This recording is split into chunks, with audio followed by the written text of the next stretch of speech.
Hi, everybody. Welcome to this month's DEI representation and we're talking about acceptance, especially because it's the Pride Month. Today, we're joined with Will Mason and Jessica Mason. Will is the author of The Boy with the Rainbow Heart, and we asked them both to join us to kind of talk about the story and the journey. But before we get started, Will, Jessica, can you introduce yourself and tell us a little bit about yourself? Jesse, I'll let you tee it up. Sure. So I'm Jessica Lowell Mason. Currently I am a PhD candidate at the University at Buffalo. I'm in the Department of Global Gender and Sexuality Studies. So I'm getting to kind of do lots of things with my scholarly life that are very much connected to what I think I'll be probably talking about today, which is my personal life and my history. I am a co-founder of an organization with my sister, Melissa Bennett. It is called Mad Women in the Attic. It's a grassroots feminist mental health and madness literacy organization. So it's basically an organization that offers support and literacy opportunities to people who have been affected by the mental health care system. Maybe not in the best ways, but everyone has their own experience. But we also have a lot of people who are part of our organization who are part of the LGBTQ community. And maybe I could talk a little bit about that later. Just as a kind of more personal introduction, I am 37 years old. I'm the mom of two girls. They're downstairs having lunch right now with their great grandmother, and I have a background in theater. So there's a little bit more of a whole of the person. I'm a writer. I have published poetry, but also more scholarly writings as well with my master's level and PhD work. So I hope that's all right for a little bit of an intro. Absolutely, and we'll get into maybe a couple of the connections for the audience of why that is important, and I think why this connection is there. So, but thank you, Jessica, and Will, go ahead. Hi, everybody. Just a short intro. My professional background is actually in fundraising and sales, and I think the fundraising part played a little bit of a good role in helping us get started with creating The Boy with the Rainbow Heart. But on the personal side, I just like to do creative writing. I write Jesse knows I've written poetry and kind of song lyrics, and over the last 5 or 6 years, these picture book scripts and whatnot. Just on the side, The Boy with the Rainbow Heart is obviously kind of my number one picture book series that I love and I'm passionate about. I've written other picture books. I actually since we're Buffalo focused, right? Duffy the Famous Wing is another book that I've written in partnership with Duff's Famous Wings about the story of the friendship between the chicken wing and blue cheese.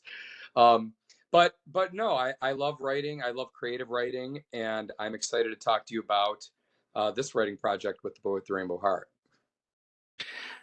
Yeah, and the blue cheese one. That is definitely like, I'm sure it's gonna hit a temper. People are like, hey, no, hey, first of all, what I found is like when this first came out, I know, Will, you.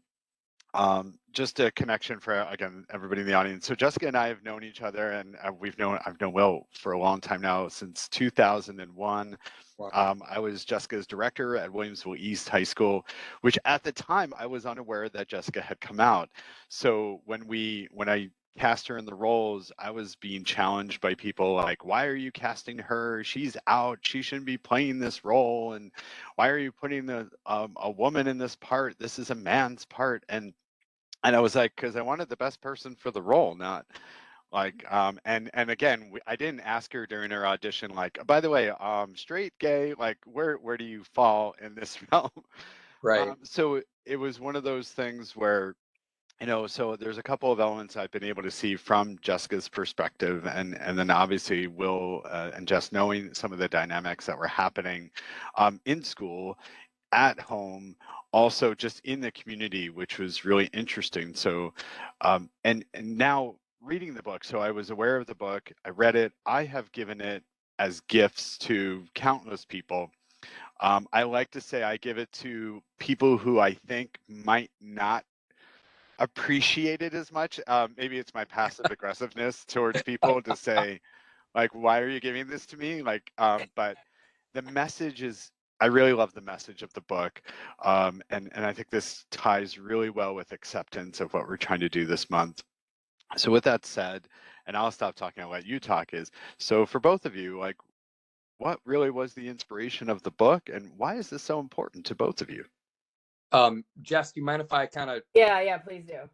and then you can kind of obviously further elaborate. But you know what? I wish I had like some sort of like, you know, answer for why it kind of came to be, other than about 5.5 years ago, I was just kind of sitting in my family room and I hadn't done creative writing in a long time. And the boy with the rainbow heart, it was like a poem that just kind of came out. It's funny because I hadn't written anything creatively since, like, I did some out of college, but really since college and high school and whatnot. So it was just a very interesting thing. It just kind of came to me in my family room. Um, Obviously, from the point where the poem just kind of flowed out to the point where we have like the finished, you know, hardcover book and whatnot, there was a lot of changes involved. But I do remember one of the first things that I did was, I think Jesse remembers, I texted Jesse the poem, The Boy with the Rainbow Heart, which was pretty similar but kind of different. And Jesse, from that point even until now, you know, 5 years later, working on the fourth book in the series, has been like absolutely the most supportive person in terms of helping me with my writing. Jessica's extremely gifted with the grammatical, you know, help in maybe some of the areas that I need some improvement on. But she's been like my number one supporter with writing the book. And there's no doubt that I sent her The Boy with the Rainbow Heart because it was inspired, you know, thinking about what she went through and, you know, what we all went through as a family, growing up, you know, from 20 years ago up until, you know, I know Jesse in high school and everything that transpired there. But yeah, no doubt about it. The root of the Boy with the Rainbow Heart stemmed from, you know, experiencing really what Jessica went through as being part of the LGBTQ community. And so, yeah, I wrote this. I wrote the poem, and Jesse and me and many others, like my wife and friends and family, and even some teachers, some teachers from around the area, gave feedback after feedback after feedback. And then we got into, you know, and I'll talk a little bit more about that process and how it kind of came to be. But the root of how it all came to be, the root motivation was definitely seeing and experiencing what Jesse went through. And Jesse obviously can jump more into that. And Well, I first want to talk about your book a little bit because I don't want to go down that rabbit hole just yet, but okay, I just want to say, like, in terms of my recollections of when Billy started writing this book, I'm kind of interested in the more unconscious motivations that created the book. Now, obviously, the long-term ones, like going back to our childhood, but right, very shortly before Billy wrote this book, I was institutionalized in a mental hospital, and I'm very open about this. This is why we started the organization Mad Women in the Attic. My sister and I did, um, and so I think that it was a time of difficulty, and we are, as a family, and I could say for all of my siblings, I feel confident saying that we're helpers, we're doers. I guess you could say we're movers and shakers. When there's a time of difficulty, we want to do something. We don't like just sitting around about things. If we think something's going wrong, like, some of us have different strengths. So if you look at me, I'm kind of like, I'm gonna fight the big guy. You know, I'm gonna fight the bully. And then you've got like my siblings. They're a little bit less like, I'm kind of like the leader in that way. But then my siblings each have their own gifts in terms of wanting to do something to be helpers with the society as well. And Billy's a helper. My sister started the organization with me after my institutionalization. I think that was her being a helper, not only helping me, but wanting to help other people, which is what I wanted to do in order to help myself too. And then I think unconsciously, maybe or semi-consciously for Billy, he saw me suffer through that period so much, and he sort of saw what happened. I don't know about the timing, but in my heart, I really believe that he's seeing me go through that. He wanted to help. He wanted to do something to change the way that things are, and also to show love to his sister and support for his sister. And I want to like throw in my youngest brother Joey. he's a wonderful helper too. I mean, he helps me just by being his beautiful, loving, amazing self, and he's a genius musician too. But I just like Billy. I think while it was about our history and that kind of thing, I think it was the current circumstances of the moment, and just you are a person who's like you're full of energy and joy, like we all are in our different ways. And I think you were just like unconsciously wanting to make something, wanting to make things better, and this was your way. You were like you had these gifts for writing and for humor. I want to throw in there because you are a comedic genius, even though you might not show that in the video right now. You have these gifts, and I think that is the key. I think about life and what we're doing, and even just the people, all of you watching this video, like we all have our gifts. We all have the things that motivate us. Not everyone's going to be the leader that wants to stand up to the bully like I am, who wants to fight all the fights, right? But we have something that we can do. And when you listen to that energy, like Billy was just listening to his heart. He was listening to his heart, which was telling him like, I have a way that I can help. I've come up with something. And I don't know if you want to say anything more about that, Billy, but like, I just really think that that's sort of what was going on with the creation of the book. Yeah, and obviously this was the first like creative piece of writing, like the first picture book that I've done, and then we've done a bunch since, and the series. It's not like I thought, oh, let's do this picture book and let's make it a series and all that stuff right off the bat. It was like it was first a poem, then it was like, hey, I want to turn this into a picture book, and then we kind of had to learn the whole process. But yeah, Jesse, no doubt about it. Like subconsciously seeing what you went through, and then you're right. I think maybe at that moment it was probably just in my head, more so than maybe before. And I'm glad that I was able to get something on paper to kind of support, to try to do the to try to support the cause of creating more of an inclusive LGBTQ themed book for little kids. But I also love how you kind of like answering answering your own, hurt or your heart, your empathy for me ended up being like opening this opportunity for you to really hone in into your creative voice. Because before then, I will tell you, I did not know my brother was a creative writer. I had no idea. I was the writer of the family. Like that's the only I didn't know that we had writers in our family except for my brother Joey, who wrote music.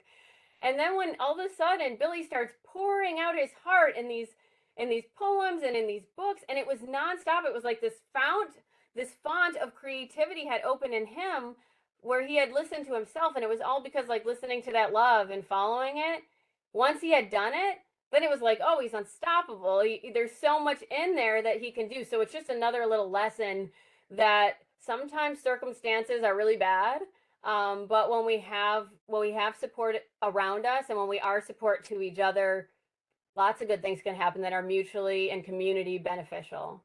And I want to jump in there because you talk about, and thank you both for those responses. You talk about the town of Gray, the colors of black and blue, and you mentioned living in fear.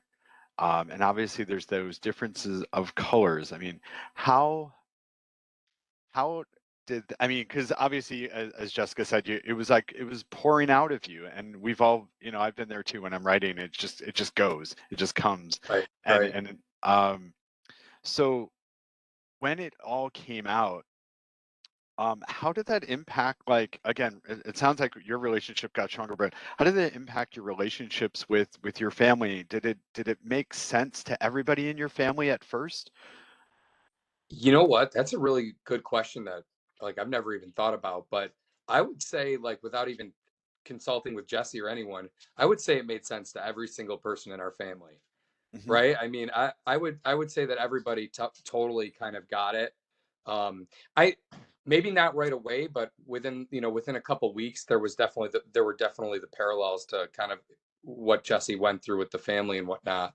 Because I remember Jessica, like I wrote the poem, and then I think like you clarified with me, we're like we talked about it being definitely related to what we all went through. Hmm. Uh, but I would say that everybody kind of understood that. And to your point about like the poem just kind of pouring out, like he lived in the town of Gray, in the black, the black and blue, and living in fear and just being himself. Like that all just kind of came out. I mean, some of it was edited over time, but it did just kind of come out.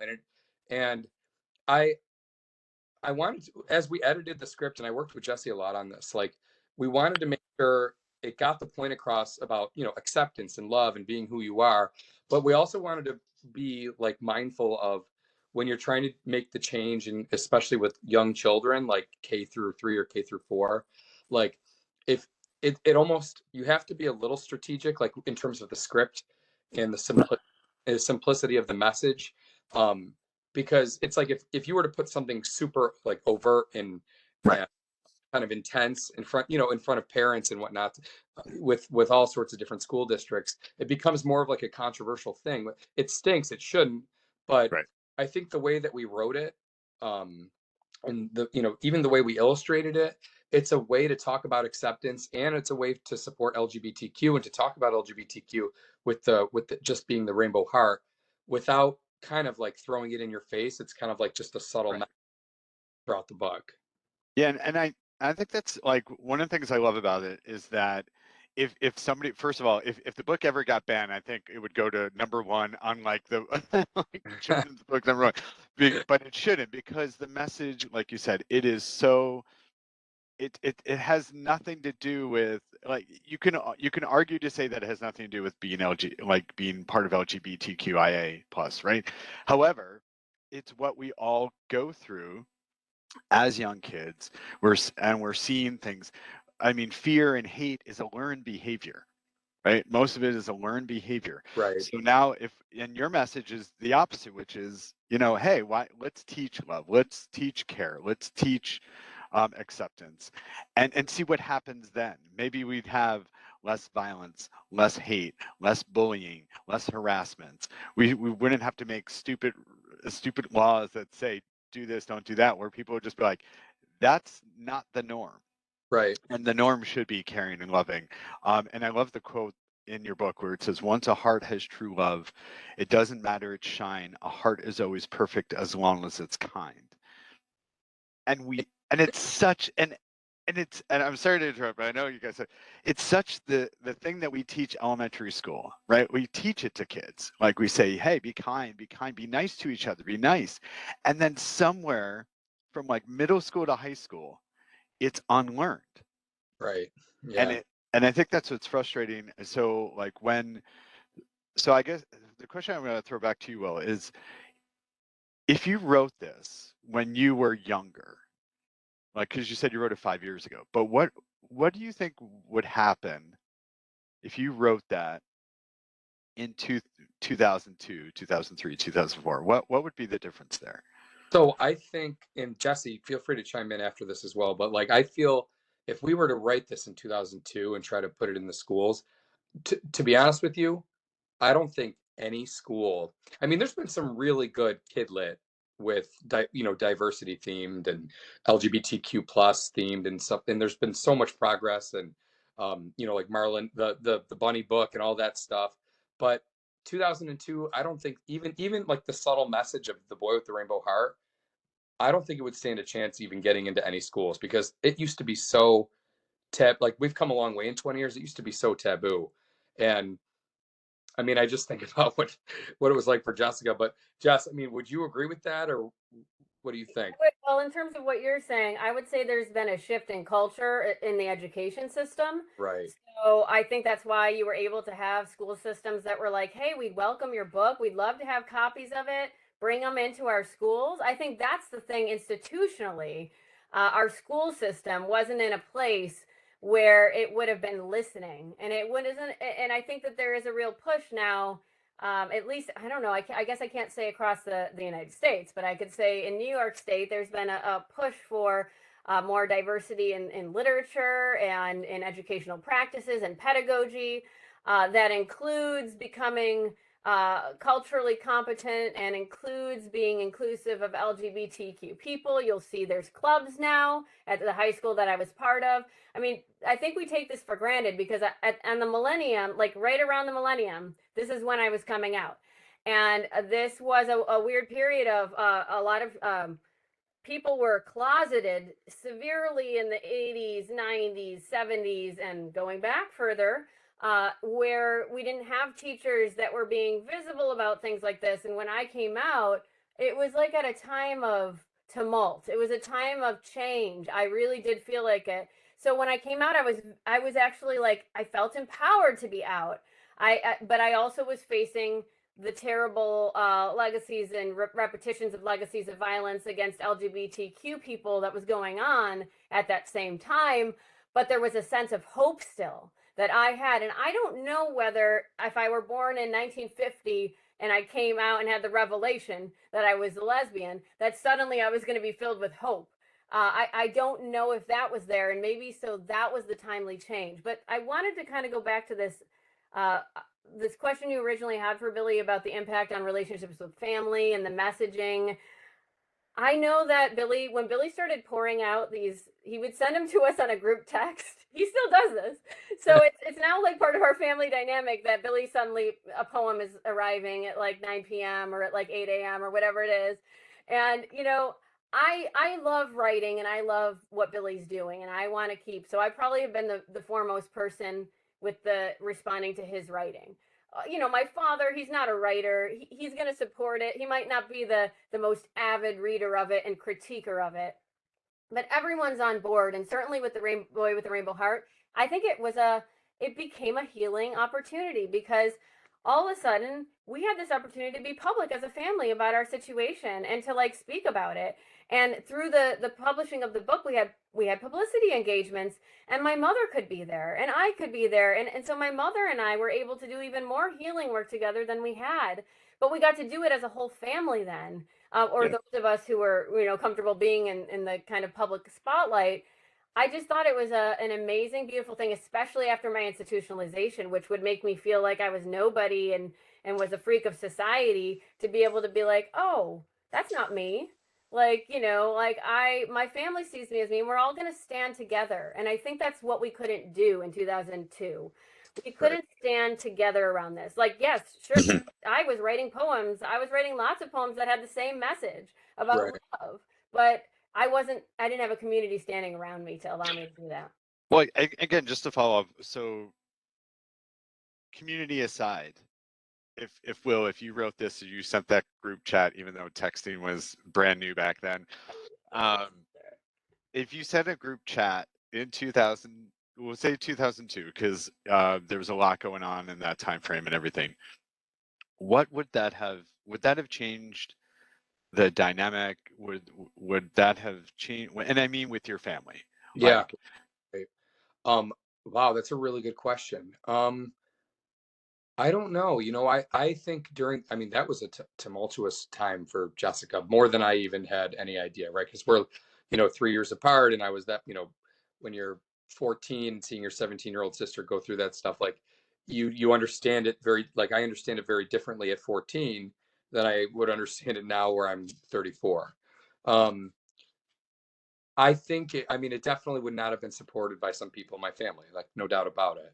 But, and I don't know if I would have had the confidence to say, hey, this is in relation to what Jessica's going through, and like, this is my support for her. You know, I don't think intellectually capable of like maybe even expressing that if I was feeling that.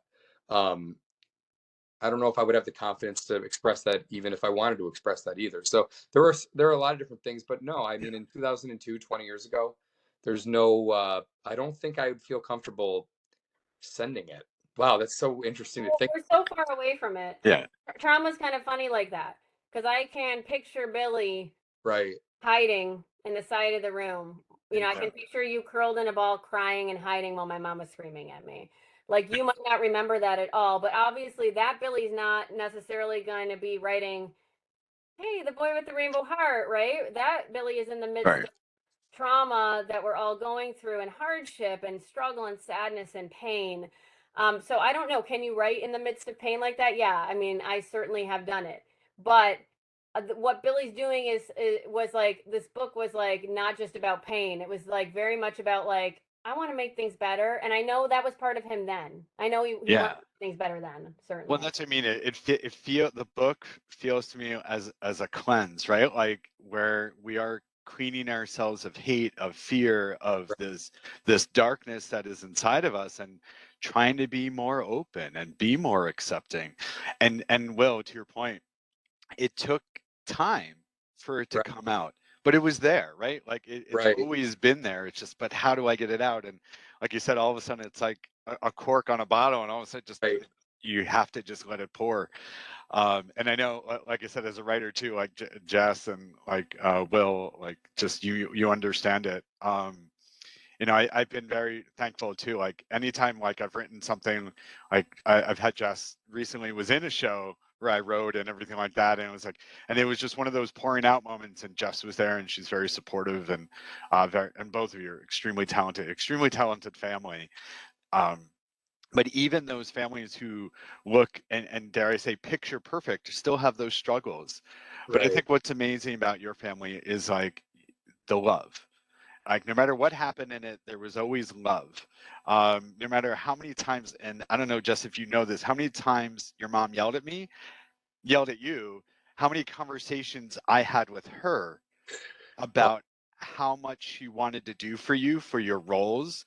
There were times like I she was know. the one that got the Annie dresses for you, and like because she's like, why won't you put her in the red dress? And I'm like, look, I'm a non-traditionalist. It doesn't have to be that way. And she's like, no, I want her to be Annie, and she went out, and there was, so as much as there was conflict, there was so much love that like that she wanted for you and everything like that, and of course your parents like just filming every single show, and I'm sure they did that for Will and for Melissa and for Joey too. Anytime, so her dad would be the one with the VHS camera in every show and film every single show, thinking that he would probably like edit it at some point, Wrong but way.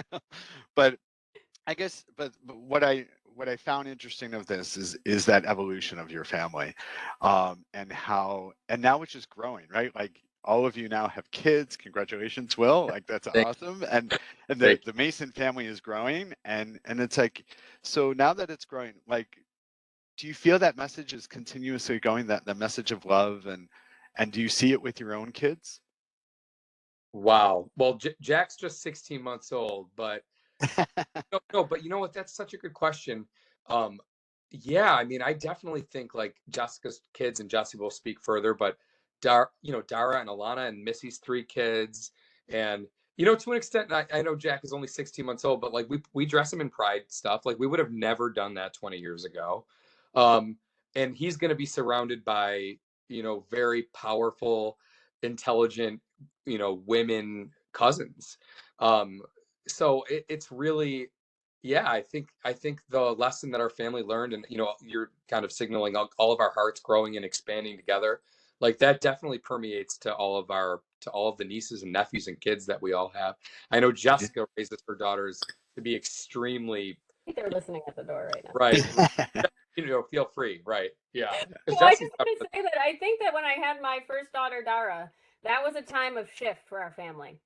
My mom and I started to make up and heal right around the time of her birth. It was like the joy of like now, not before I was pregnant. Before I was pregnant, it was like you're gay, like don't have a kid. But after I was pregnant, and it was like I'm having a baby, are you going to be part of my children, I'm part of my child's life, like something changed there, a really big shift. And she started to go through huge changes in herself, right. and in my parents relationship things started to change.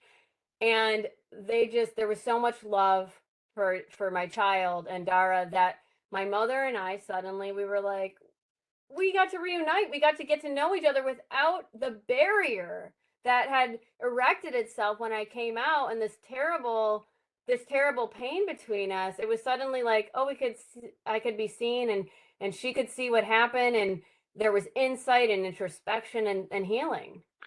So aside from the pregnancy, what do you think allowed that barrier to come down? I mean, to allow her to be accepting. So I can't say, I think time. I do think time has things. I think going through some of her own struggles, and starting to face them in different ways. But we were part of the It Gets Better project. And I know this sounds kind of like a little bit silly to say.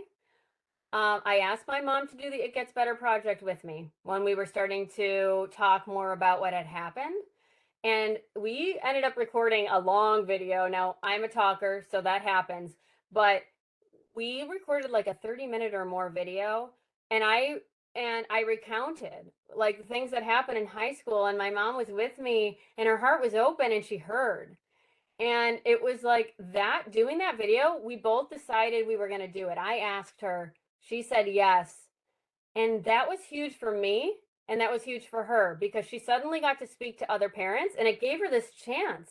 It was like if it had just gone down in history as Jessica moves far away, she moves to Illinois and she escapes the family and we never hear from her again. Oh, that's a really familiar LGBTQ story, at least Right. from Yeah. our previous century.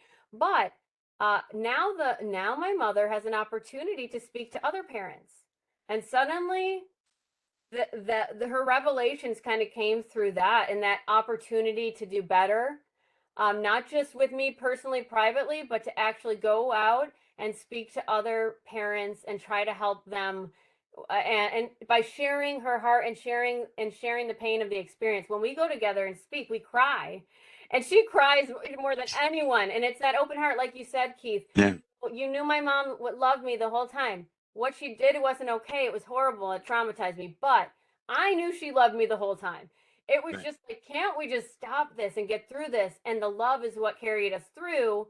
But it was the opportunities to, like, the changing culture and the opportunities that came with the changing culture, like this book, that gave us a chance. Yeah. And as a parent too, we all go through that where we look at our kid and we're like, you're going to take the hard road. Why are you taking the hard road? Why can't you just take the easy road? Why can't you just do this? And we're going to have those battles. I'm sure, Jessica, you're having them more than Will right now with Yeah. your daughters. I know I am with my daughter, just Oh. having those battles about just being in places on time. But yeah, but you're it's coming, Will. Don't worry, it'll come for you. That's funny.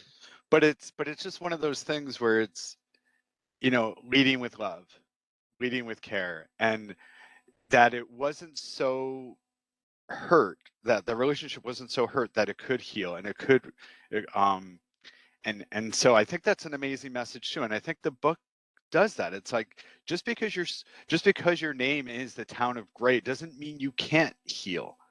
Right. As long as you have a good foundation, and it seemed like the town did, the Right. people did, and again, I think that's the point. The people need to heal. The people need time to heal. And that's why I thought it was interesting too, that at the end of the book, you changed the name of the town. Right. So, well, can you talk about that? Like why that was so important to change the name of the town? Well, right.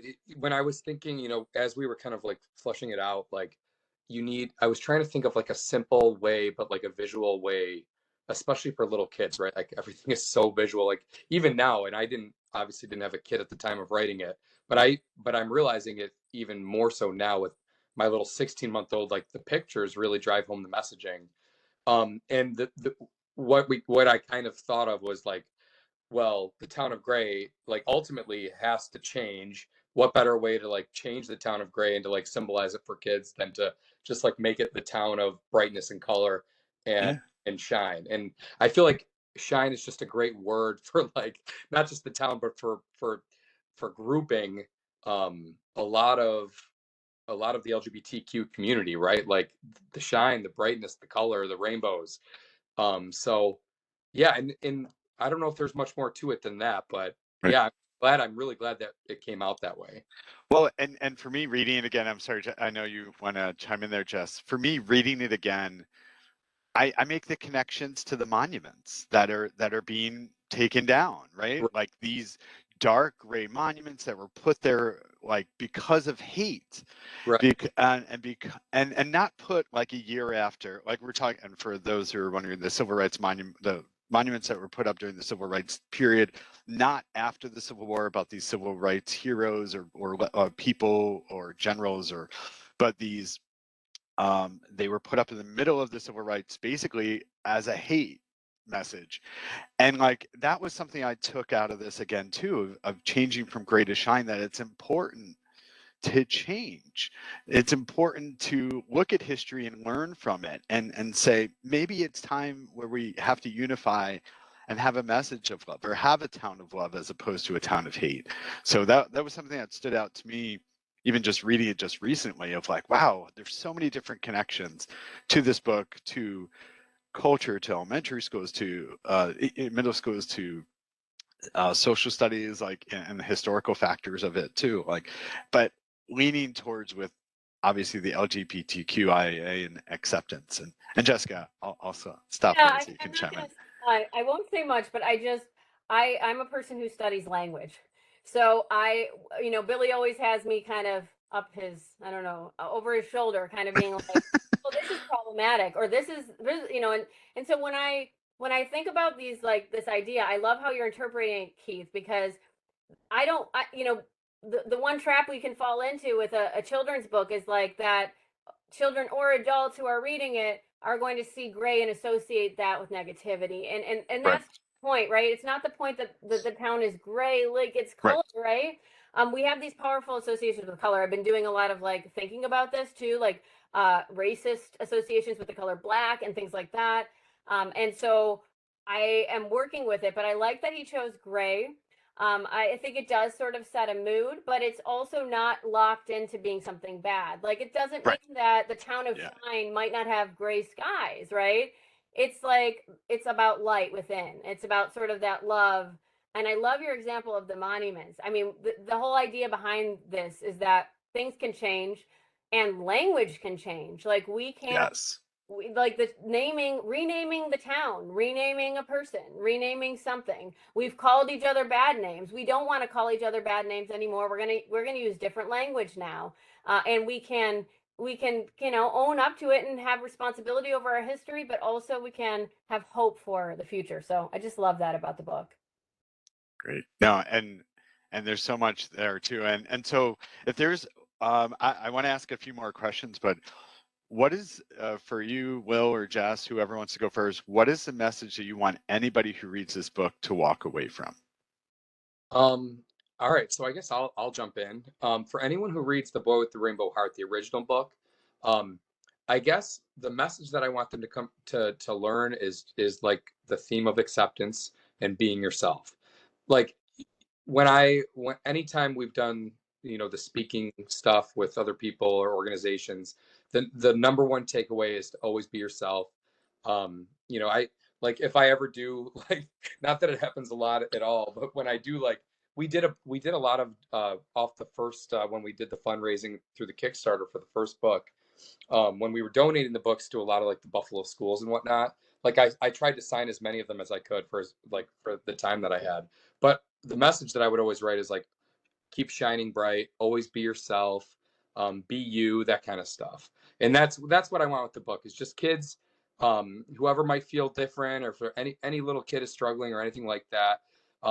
Even if it's not LGBTQ related, if they're struggling with something else in their life, just be yourself, be happy, keep being you.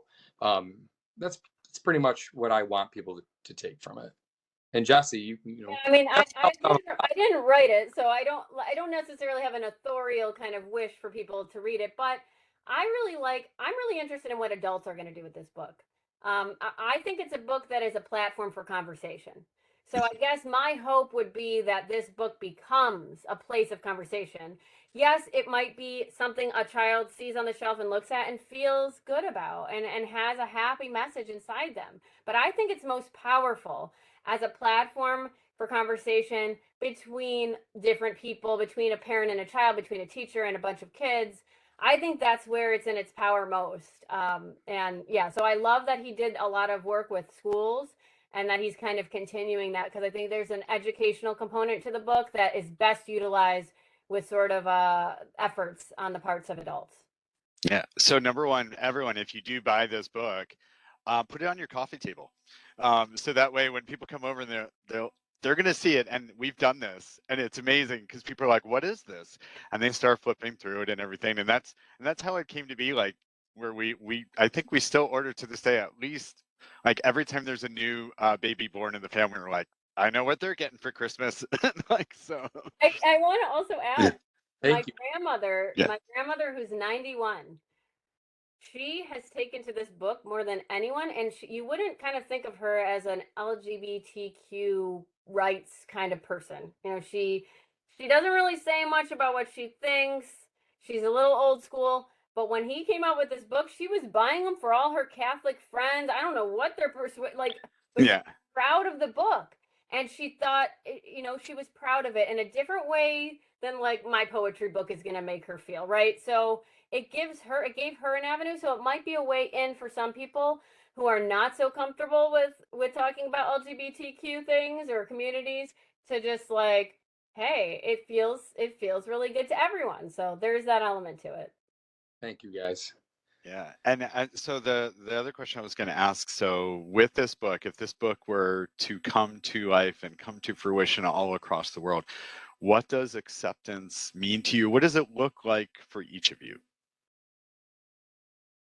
What does acceptance look like? It comes in all, it comes in so many different ways and forms and shapes and sizes and all that jazz. But really, what it comes down to for me is just um, no judgment.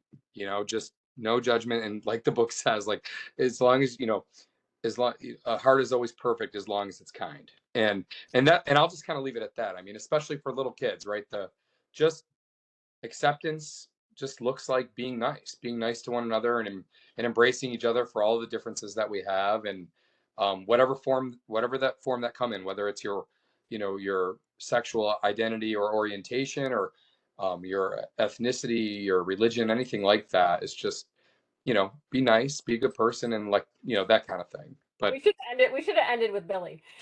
I mean, I guess I'm I could do that in the video. We could do that in post. oh, that's great.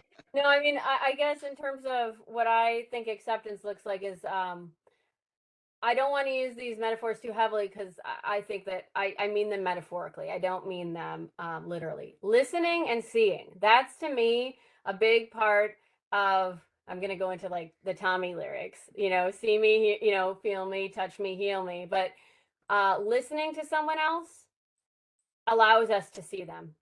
And I don't mean the visual seeing, but like to see the humanity in the person. And I think if we start doing that, the acceptance kind of follows. When we're not listening and we're not seeing each other, then we have sort of the hardship. And I think that's where the journey of acceptance, that's the foundation, right? We could say love, but I think love looks like listening and seeing. Yeah, and again, sometimes we love, right? I mean, the perfect example, you were saying that the struggles that you had with your mom, and the love was there, but it was just, it was hidden in the gray, right? Right. And so it wasn't an, like you said, the gray area that can change. And that's why I love, like where you said about the color before, and how it's not necessarily negative. It's just, it's clouded. And I think there's another book that we used to read to our kids, that sometimes there's a storm that comes inside of you and everything's gray, and then all of a sudden the storm will subside, the storm will go away. And like you said, most of it is time. You've said it, how time can heal, just away from things, to take a step away from things. I think that's a great message too, is don't just respond. If all of a sudden, if you're upset and you're angry and your first instinct is to lash, maybe take that pause, maybe take that gray moment, and just pause and give yourself time. And so that way the true light can shine of what you really, really want to say. I know in the corporate world too, they tell us not to respond immediately with an email, right? oh, 100% agree with that. Right.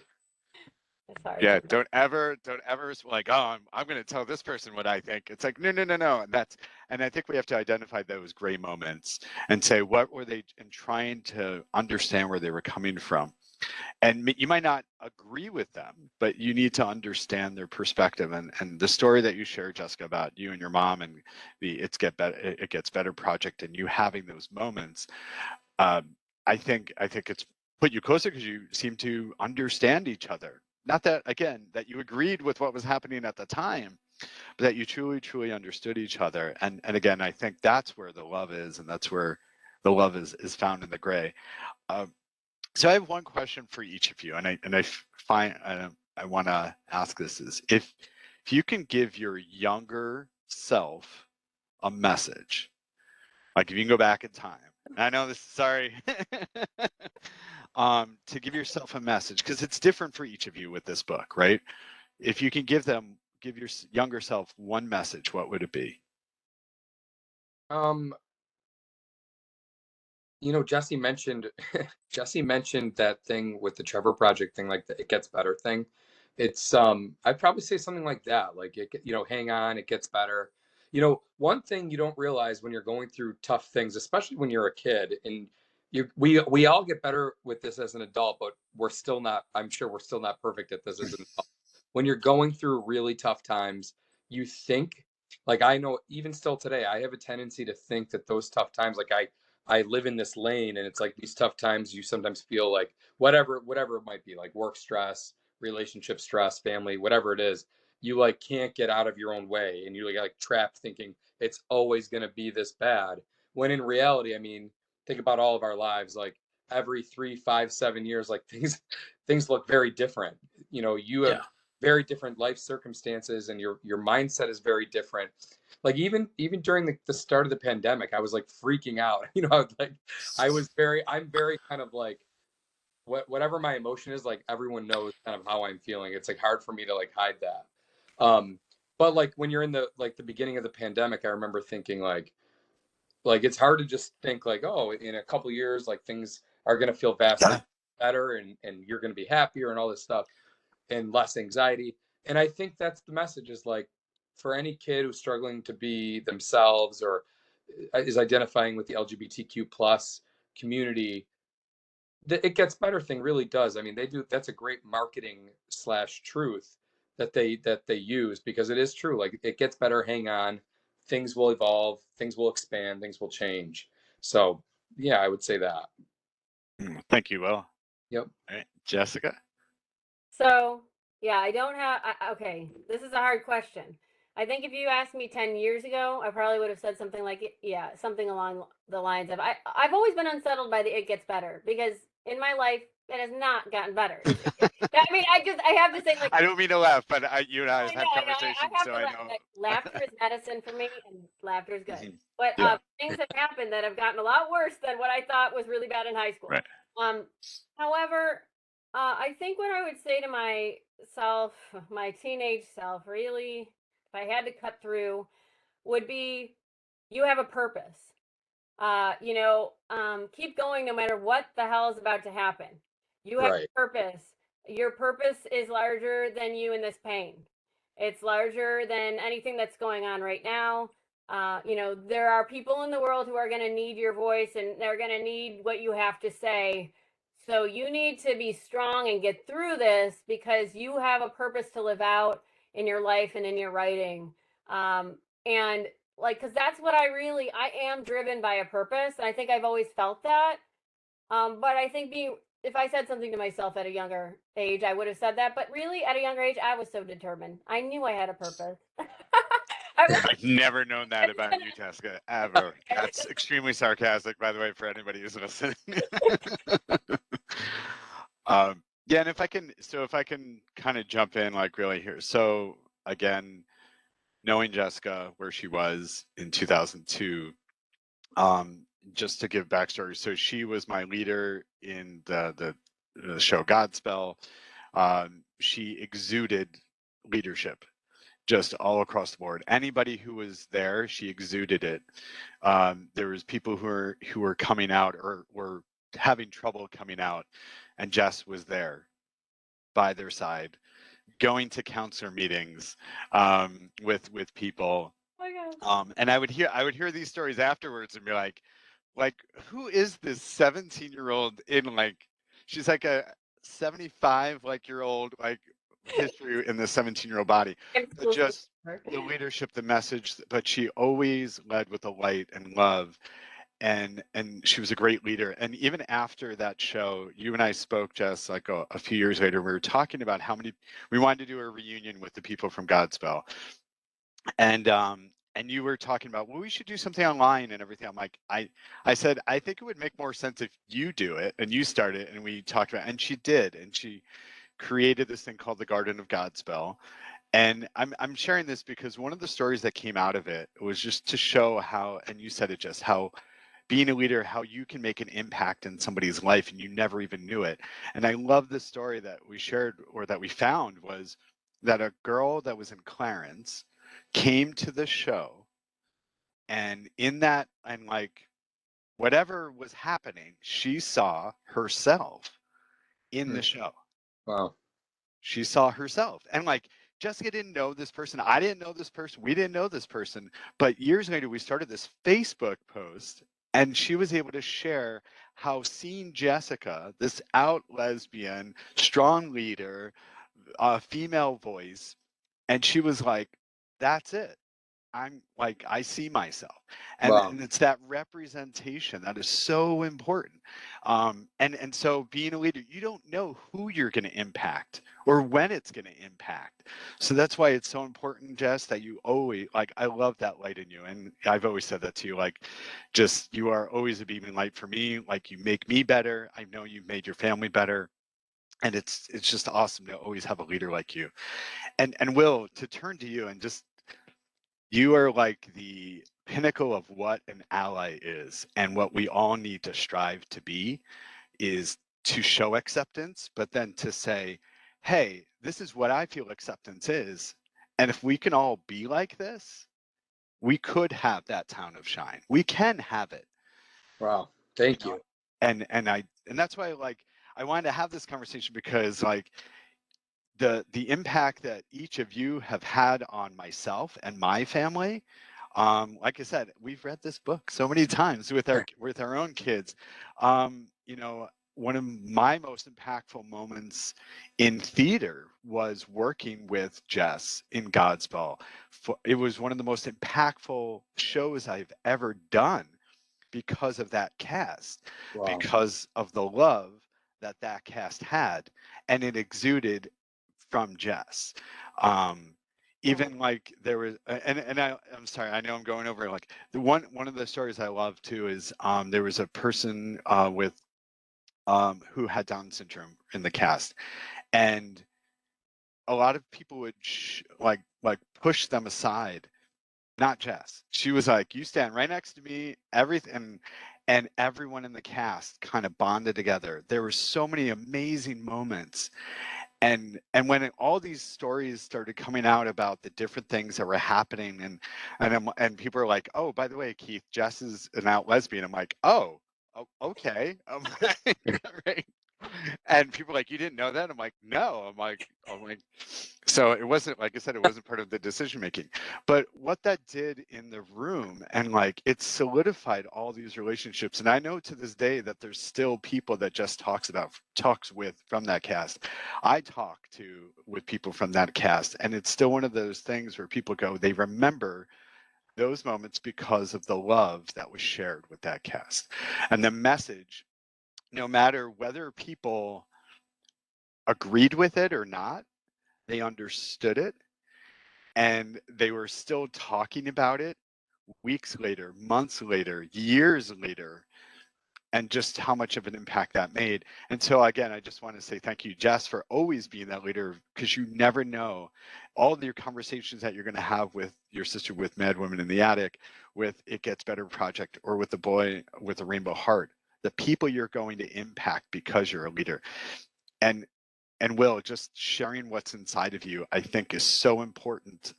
And being an ally and being there for people, whether it's family, whether you agree with it or not, to understand their perspective and to stand with them is something so hard. It's so difficult sometimes, because you want, remember, we're a parent, we want it to be our way. Right. But sometimes we need to just understand and say, okay, I need to step back and learn again. And so I thank you both for your time. And I know we're here at time, and I really thank you for inspiring me to want to do this. I know we talked last year, I've been wanting to do this for about a year now. And when the topic of acceptance came up, it was actually other people who were like, we should get the book. We want to get the book. And I was like, all right. So they were, because I shared this with them a while ago, and there's many other books out there, like just one book to talk about the invasion of the big angry red, which is about bullying. And that's a tribute to, and Will, can you tell us who that is a tribute for? Yeah, the student that ended up taking his own life, Jamal, or Jamal, I'm sorry. I basically got in contact with his family right around the kind of the thought process and thinking of the book. But yeah, it's dedicated to him. and basically he was, I mean, he was bullied in school. There were some things as well, like outside of school, and there were some other factors involved that I've learned kind of since. So it's a complicated situation, but really at the core of it, he took his own life because he didn't feel comfortable being who he was, and he it's very sad.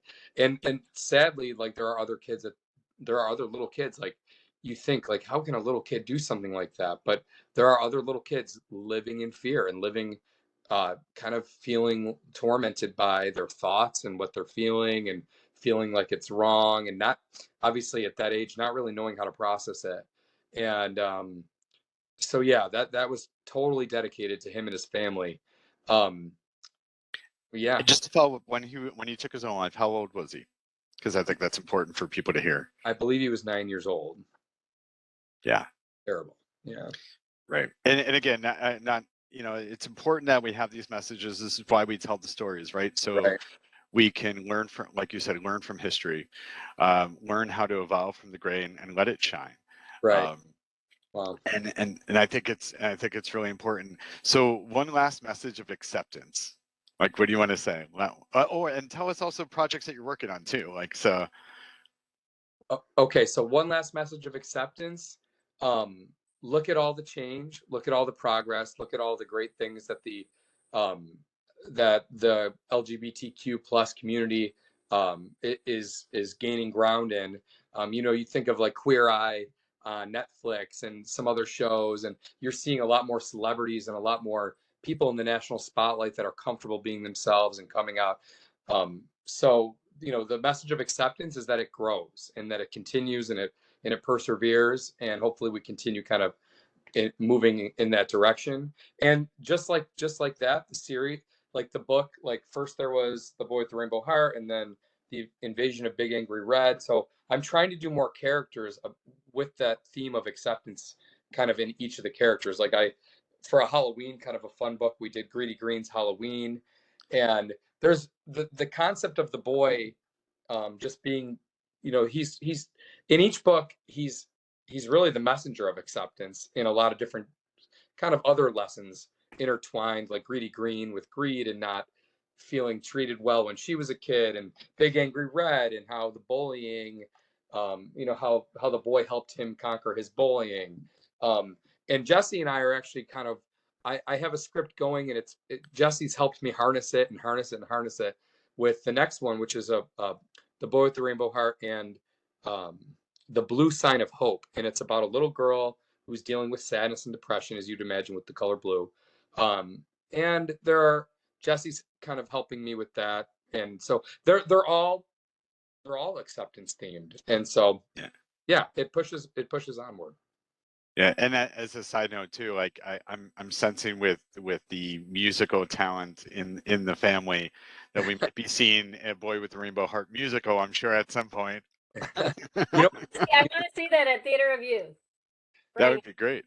What's funny? Like, I mean, who knows, right? Because it's like you can't. I want it to definitely evolve naturally, and kind of when it feels right and when it's right to write the next script. And so who knows if that happens? But I will say Jesse put me in contact with Drew Fornarola, who's helped me also a little bit with my writing, because obviously he's brilliant in his own right in so many ways. And that would be really cool. I mean, who knows? Drew has been very kind and very helpful with critiquing the scripts in his own way. He offers definitely a different lens. But there's been a lot of other people. I have to always mention Evergreen Health and Ray Gannell. Ray Gannell is the CEO of Evergreen Health. He is Evergreen Health is the lead sponsor on the book. So every time you open The Boy with the Rainbow Heart, you will see the Evergreen Health logo. And they do so much good for the city of Buffalo and people in need, all sorts of different people that they help. It's a tremendously impactful organization. So Evergreen Health is our sponsor. Just need to make sure I mentioned that. Yeah, no, absolutely. And then and I know there's people that I'm friends with that work there. And of course, Drew Fornarola, just to give backstory. So Drew was also in Godspell with Jessica Mason, with Jess. He was the first voice you heard in the show, aside from our Tower of Babel. but he is also a musician. He composed his own symphonic piece when he was, what, 17 years old, 16, 17 years old. And then he also is now writing musicals for off and on hopefully on Broadway soon. So very impactful person. So really good. It's good to have those friends. It's good to have those friends. And Jess, I'm sorry, I didn't mean to cut you off there. Oh, well, I guess my last message of acceptance for those who are seeing this video or listening to it, is that just to go with what my brother had said in the book, we can all be messengers of acceptance, in different ways. So like really, I would encourage people to find what we really care about, what you feel strongly about, and also like to lead with love.